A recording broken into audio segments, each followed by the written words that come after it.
Let's continue. This guy. Tequila Sunset. What do you guys do around here? Let's see if I can get something new. We are saving the world. Please!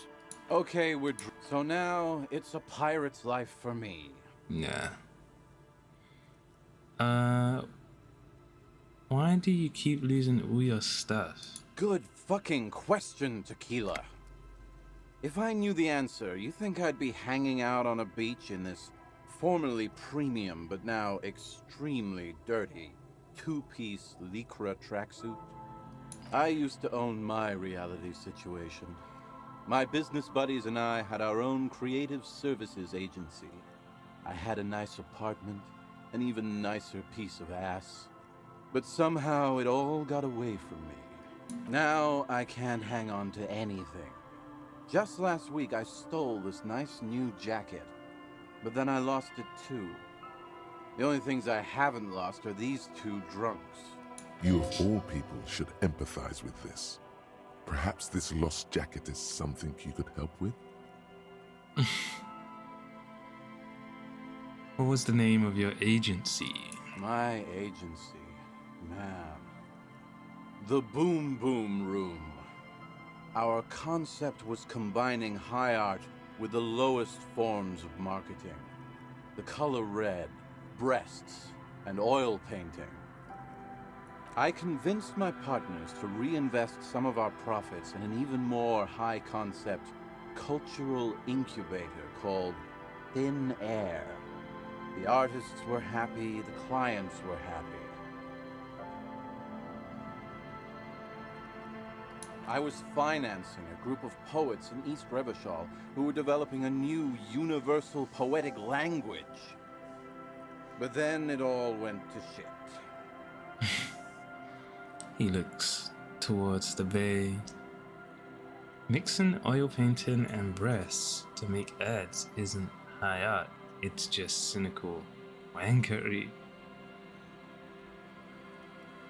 It's so high concept, I have no idea what it means. Man, mixing high and low, modifying culture. That is extremely my shit. I know! It was fucking awesome! Too bad I went on a jog, unleashing a cascade of doom that washed it all away. He takes a long, wistful sip of his beer. What's up with the tracksuit? What? You've never seen 100% lycra before? Go on, feel that primo material. The man extends his arm. You really shouldn't touch it.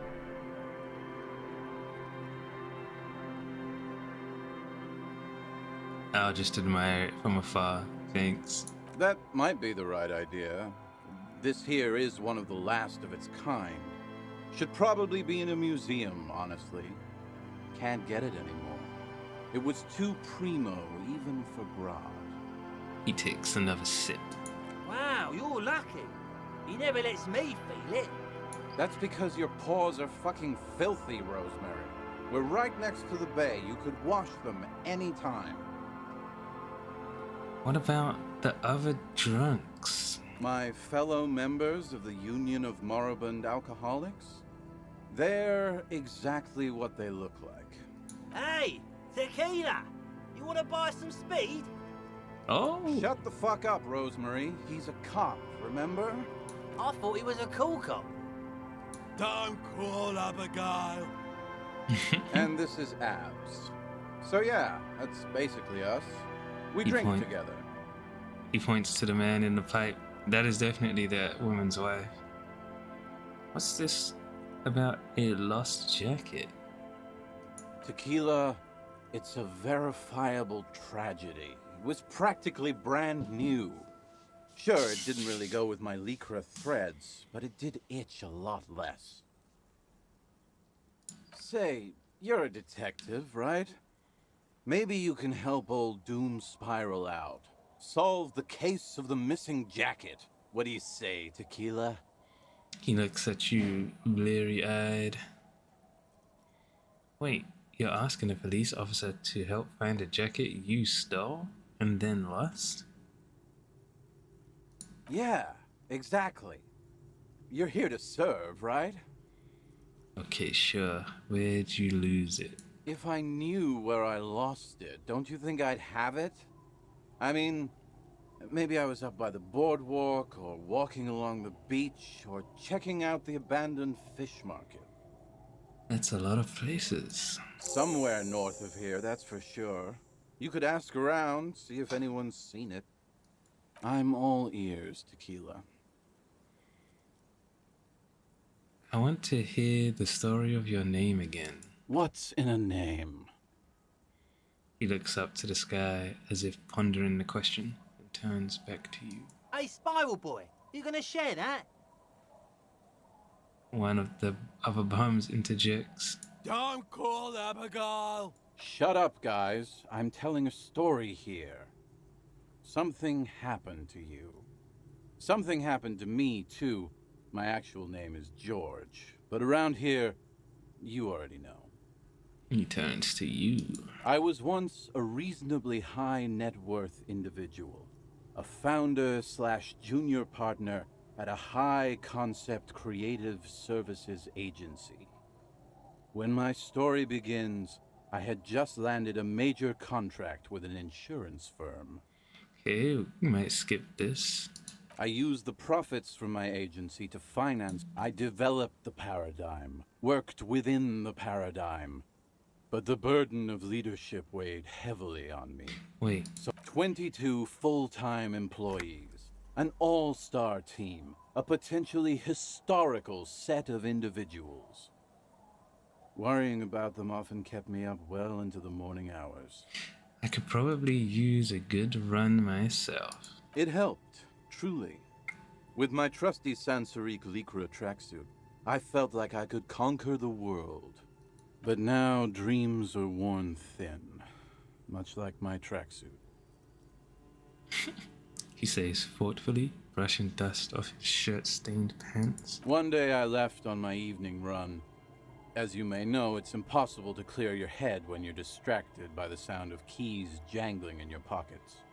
He's right. It's incredibly annoying. So I removed the key ring and put the keys for the front gate, and I was halfway done with my usual lap when it started to rain. The reality situation became wet, okay? I made my way back. Naturally, the situation required me to climb over the gate, which I did. There was no climbing down because I slipped and landed on my ouch. ass. Ouch indeed. Reality was looking rather grim just then. Me lying on my ass in a mud pit in the middle of a heavy shower. But when life knocked me down, I always got up. So I made my way across the yard. Standing in front of my apartment door, fumbling with my pockets, I realized that I rang my neighbor's buzzers. It was people are naturally wary of ad men, you see. Heavy is the head. Just then, I experienced a moment of but when I reached anyway, so now you've heard my tragic tale. What do you think? Like nothing you've ever heard, huh? So we get to say something else here. Look on the bright side, you've got one hell of a story. Yeah.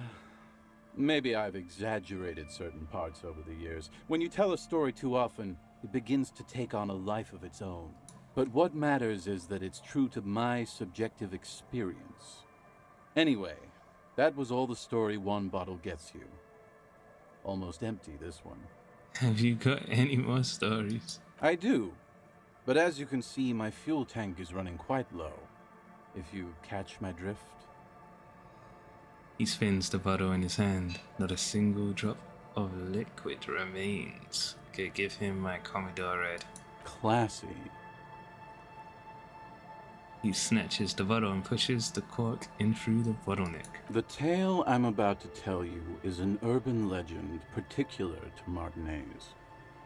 That said, I first heard it from a former bicycle courier in Coran.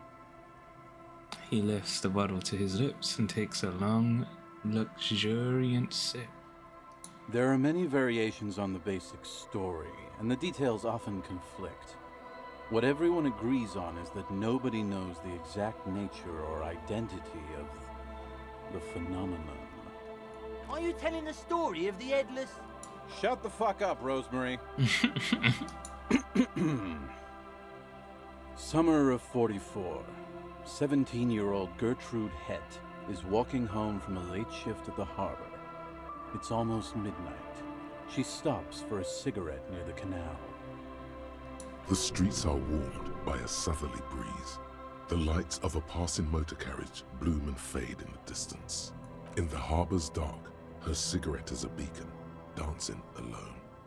The image comes to you effortlessly, as though you'd walked the same streets yourself 1,000 times. Our heroine finds herself enjoying the peace and quiet the canal provides.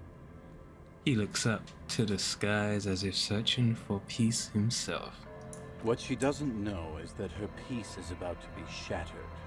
From behind her comes the clattering of hooves. Startled, she turns around, and what does she see? The giant of Coco, duh. Let's say that. What? No, I told you this is a Martinez legend. It's a man.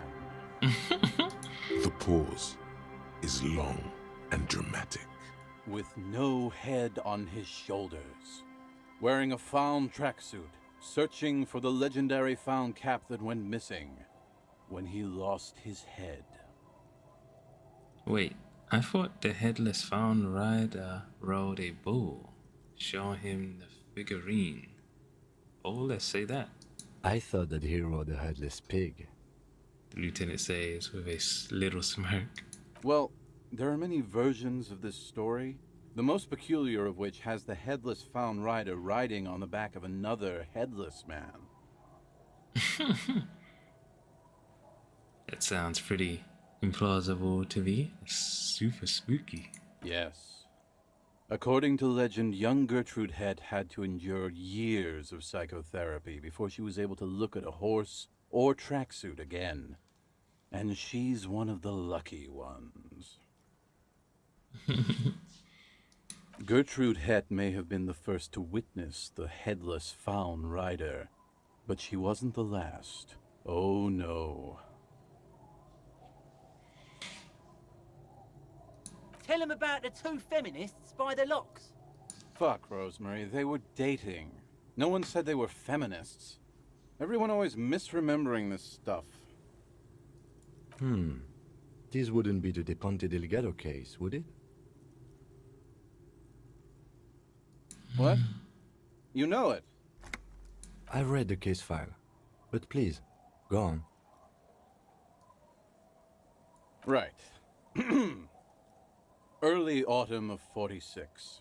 Ula DuPont and Eva Delgado are fishing near the waterlock long after the sun has set. The wind picks up. A sky already dark now blackens. Water starts falling from above. The first cold rain of the season. Two women stand on a small outcropping of rocks. One of them is wearing a purple raincoat. Thin lines reach out from the rods into the sea. Small droplets start appearing on the surface with increasing frequency. The women are caught in the downpour. They act quickly. Eva gathers the rods whilst Ula turns around to reach for the tackle box. Don't turn around. Don't turn around. When she sees something, her shriek is so violent that the residents of the nearby apartment building believe lightning has struck. But there is no lightning. Only a heavy downpour and the silhouette of the headless found rider looming on the horizon. Ula makes a run for the shore, but Eva slips on a wet rock and disappears into the cold, cold canal with nary a sound.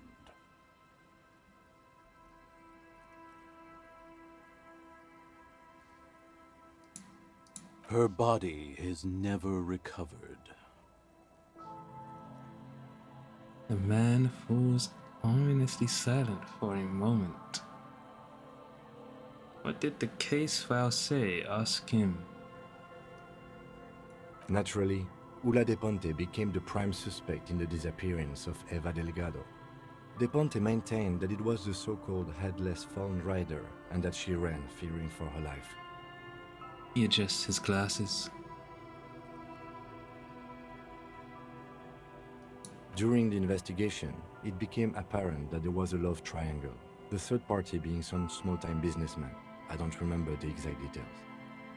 The leading theory was that an argument broke out on the jetty and De Ponte pushed Delgado into the canal, then cooked up this stupid cover story.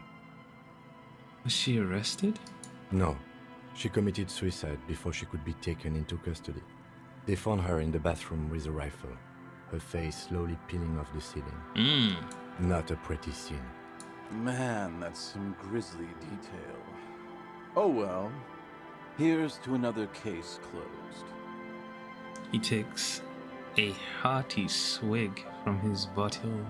Anyway, that's the story of the Headless Fallen Rider. Pretty crazy, huh? He was the headless rider before he died. Well, Tequila, that's part of the legend. No one knows for sure. There are a couple of possibilities, though. Some say he was an undercover cop who blew his cover and got beheaded by the vicious gang he had infiltrated. Now he rides, searching for his lost-found cap, plotting revenge. O headless brother, where art thou?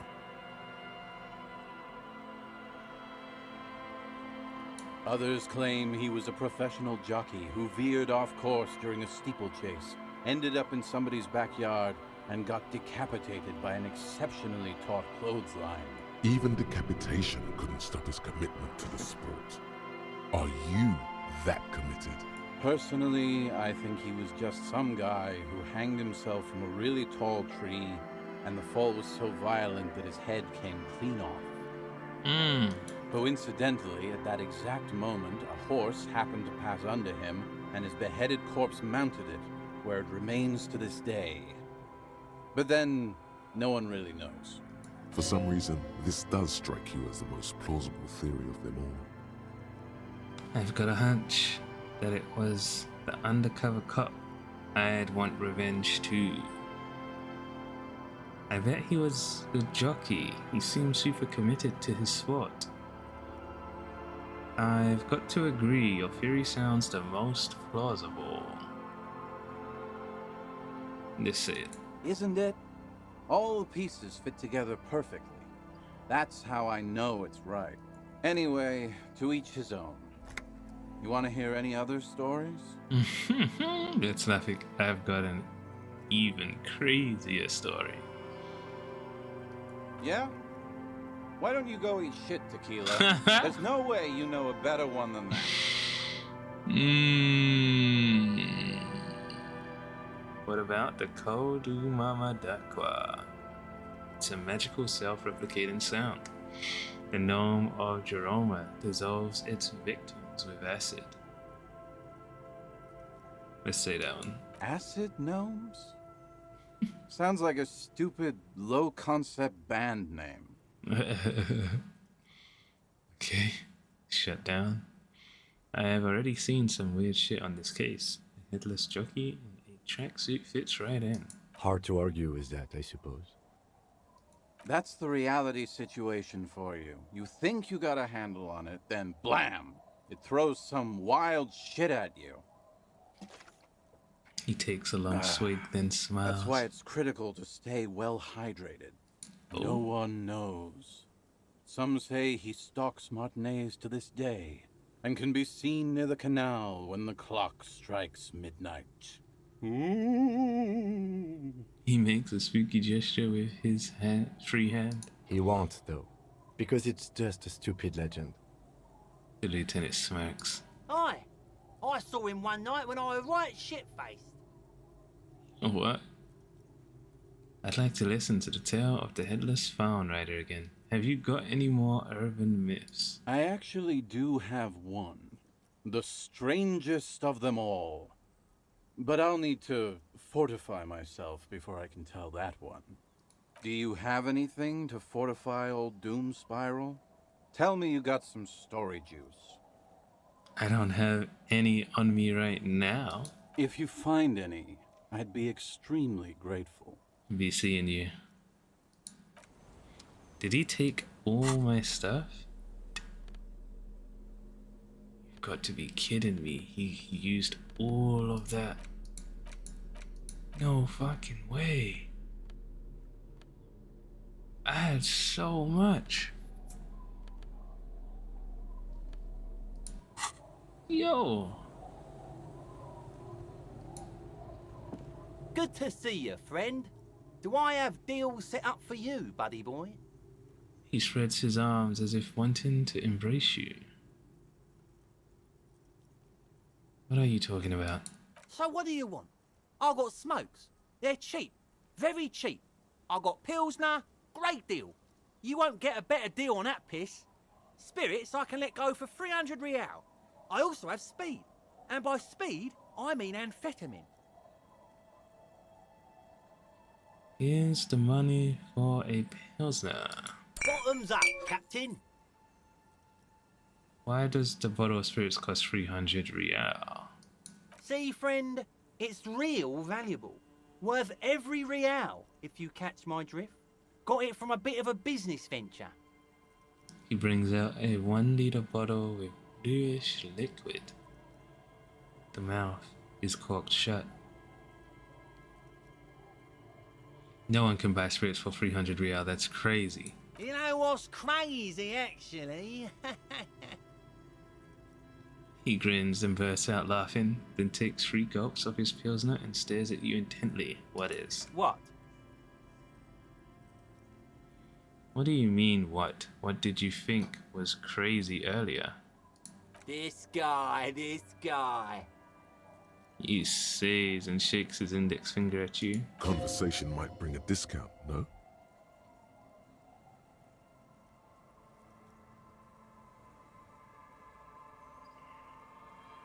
Where did you get the bottle of spirits from? Oh, this is medicinal spirits. The good stuff.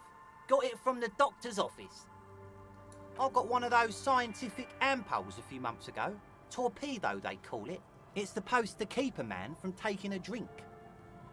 He spits a nasty yellow clot on the ground before you. Hey! Didn't stop me for shit, that's for sure. 5 lemons with half a pack of butter and you're good to go.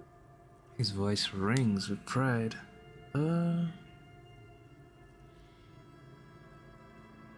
That sounds dangerous. It was. In a week, the goddamn kidneys started giving me all kinds of help. Finally, the missus took me to a private doctor's office. Not a charity, the real thing. Those arseholes charged me 4 real to remove the damn thing. But I came out on top after all. He gets visibly angry. Assholes. But the idiots left me alone in there. Now, I used to teach high school biology. I know what doctors use to preserve dead fingers. He gets an excited gleam in his eyes. Like 3 cans of this blue medicinal stuff from the back room. Threw the snakes out and voila. What's left is this beautiful blue stuff. 98.7% almost pure alcohol. Oh my god. 2 I already sold to these fine gentlemen here. But this last one is yours for 3 real, if you want it. 3 real.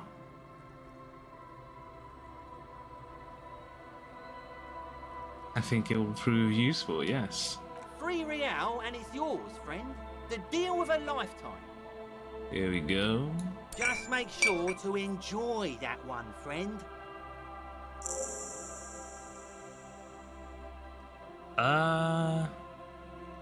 Amphetamine? Hi, by amphetamine I mean speed.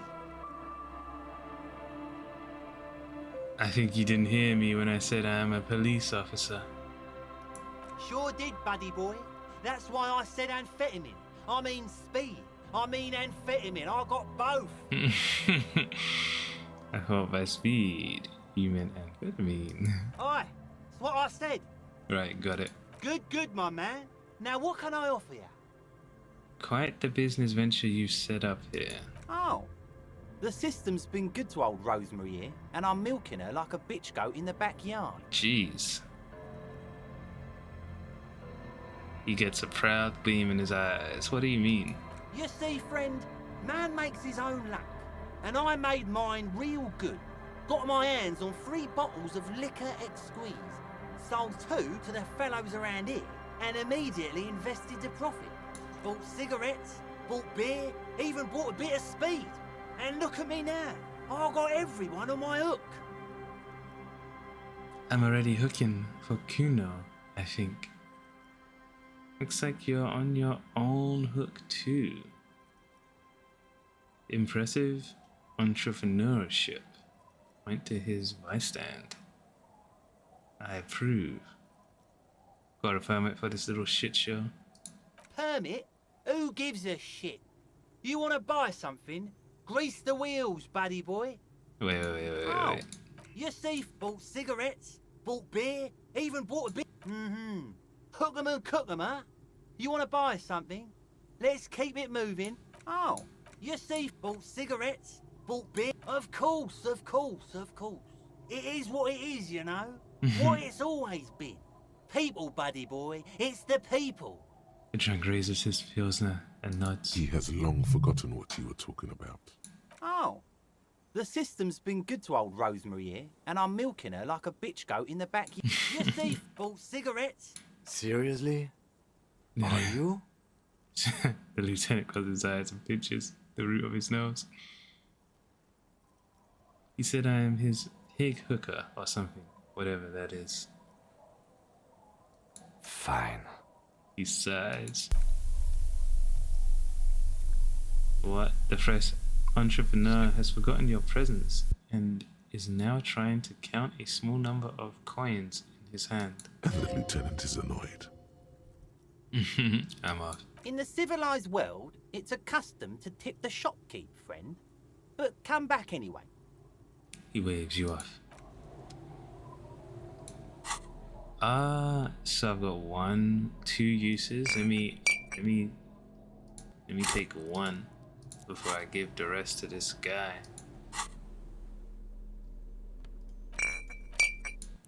Now that I know he takes the whole lot. It's absolute bull. Tequila sunset. Found another batch of alcohol. Of course. Drink first, story later. Here, I've got a potent Pilsner. Not much, but it will do. He grabs the bottle from your hand and uncorks it immediately. This last one is the most Martinet story I've ever heard. He takes an almost comically long swig. Thus fortified. He continues. I've never heard it mentioned outside of here. At first, I thought it was a joke, to be honest. But I've been on the coast 8, 9 months now, and in that time I've seen at least 3 expeditions come through, searching for something. A shovel hits the sand somewhere behind the reeds, near an abandoned construction yard. The young men look over their shoulders suspiciously. The sound of their digging seems loud in the sudden silence. Cryptids? Magic animals? No, man, this is serious stuff. A place to call home your lost keys? Hey! Fuck you, Tequila. He says his voice level. Place to call home. No, Tequila. Most people already know where they live. It's guys like you and me that are the exceptions. Okay, what kind of expeditions? All kinds. I've seen archaeologists, gangsters, even a bunch of ad agency types. I'm telling you, Tequila, this thing's got a pull on certain kinds of people. Wait, there's a tingling back here. The stirring of a faint sensation. Wait, what do you mean certain kinds of people? You know, obsessive types. People with predilections. What exactly are we talking about here? Some of those expeditions come back after a week or so, looking haggard and dejected. Others don't return at all. The first time I saw one of these expeditions, I thought they were fucking with me. There was no way it could be true. It was just too high concept, even for me. There's no way. It can't be. Or can it? Can't be what? You know. I'm not even sure I should be telling you this story, to be perfectly honest. You're in a fragile state, and it might be too much for you to handle.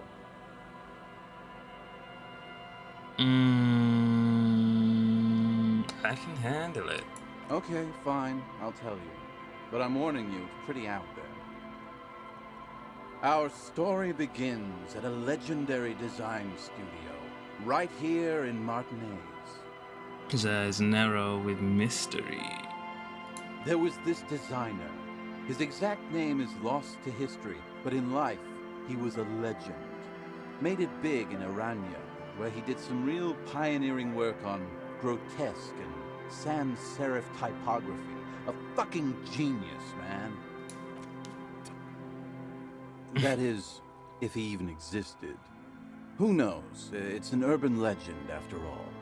He takes a swig, wipes his mouth, then continues. He existed, all right. You feel it deep within your basal ganglia. He was as real as you are. What the fuck are you talking about? I'm talking about. Anyway, sometime later he started his own personal studio here in Martinez. And that's when he started working on some really wild stuff. I'm talking some glass-smooth, forward-looking design language, the kind of thing that would totally overthrow the old regime, design-wise. But then, something turned. You see, it's widely known that nose candy and pioneer graphic design work go hand in hand. Nose candy? You know tequila, nose candy, the white railroad, party powder. He taps the side of his nose twice. The kids on the streets also call it Snow Day. Sinus salt, the white night. Can't see, for its popularity among the aristocratic class of the prior century. Along with a number of more banal street names. Blow, of course, but also Flake, Powder, Pearl. Really, anything that's white will get the idea across. He's talking about cocaine. Oh, you mean cocaine? Shit, yeah, tequila. You know exactly what I'm talking about. He gives you a camaraderie bump on the shoulder as a couple milliliters of booze flush out of his bottle. Makes sense. I too need a variety of substances to operate at a high level. I'm not surprised. Many men find it hard reaching that final level of genius without blow. So what happened to him? You've got to understand, the work this guy was doing was so high concept that regular amounts of cocaine just weren't cutting it. By the end, they were bringing it in by the lorry load. Now, as you might imagine, snorting that much cocaine can't be healthy for a regular human, right? Right. Wrong. Do it all the time. All the time? All day, baby. Hey, tequila, pay attention.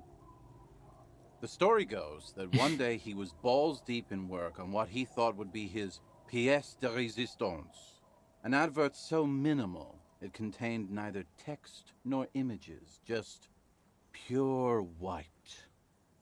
Apparently the idea was too high concept even for this genius. He dropped dead right at his desk before he could finish. His last words are recorded to have been, "It's as white as a blizzard of cocaine." What a loss for the world of design.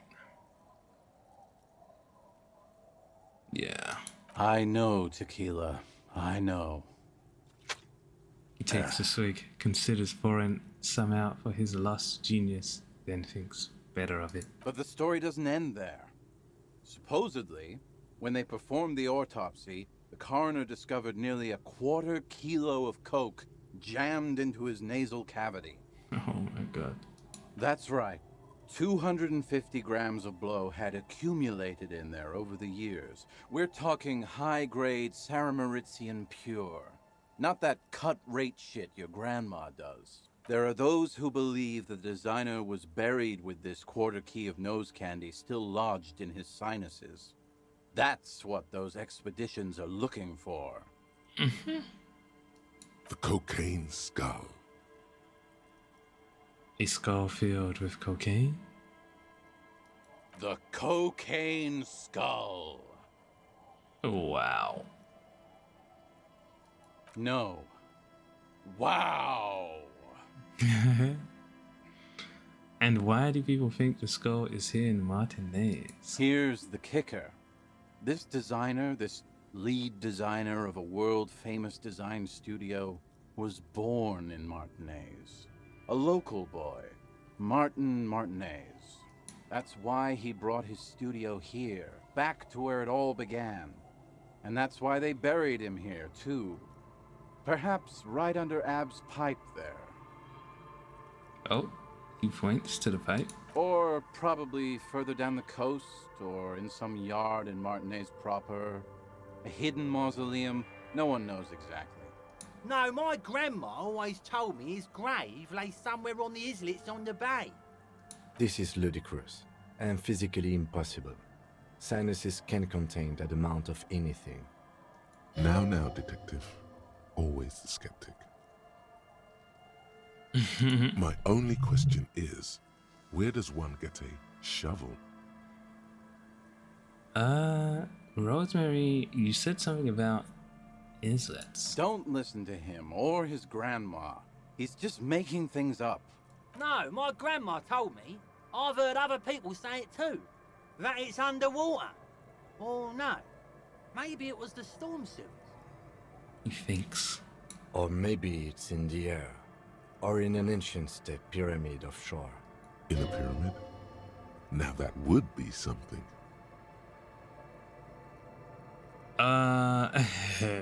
Okay, I'm convinced. Let's go find it. Whoa, whoa, whoa. Hold on just a minute. Finding it right now is literally impossible. What? Why? For one, the way is blocked by that big lorry that says Delta Logistics Company on the side. You definitely have to search the area behind that lorry too, yet it is impassable. And second, outfitting an expedition like that is expensive. It'd have to be a big production to do the cocaine skull justice. You need new gear, people who know what they're doing, all kinds of provisions. It's just not feasible within the economic and temporal frame of our current setup. Matter of fact, unless a bunch of money just falls out of the sky, we might never know what's up with that skull. I have to agree. We barely have what we need to solve the case we've got now. We can't afford to run around chasing after quasi-mythical pieces of drug paraphernalia. Besides, it would look extremely bad for the RCM to be caught up in something that has the word cocaine writ large on it. The PR is tricky on this. Damn, that's too bad. Wait, maybe there's another way. Maybe up around the coast? Don't give up now. Yeah, well, that's the reality situation for you. Who knows, though? Maybe someday we'll get our chance. Let's see, are there any more stories you can tell? Not that I can think of, currently. I guess that makes sense. You have been drinking a lot. That might be the case, yes. Now get out of my face. Alright, so we're definitely gonna talk to this guy next. I think he's the husband.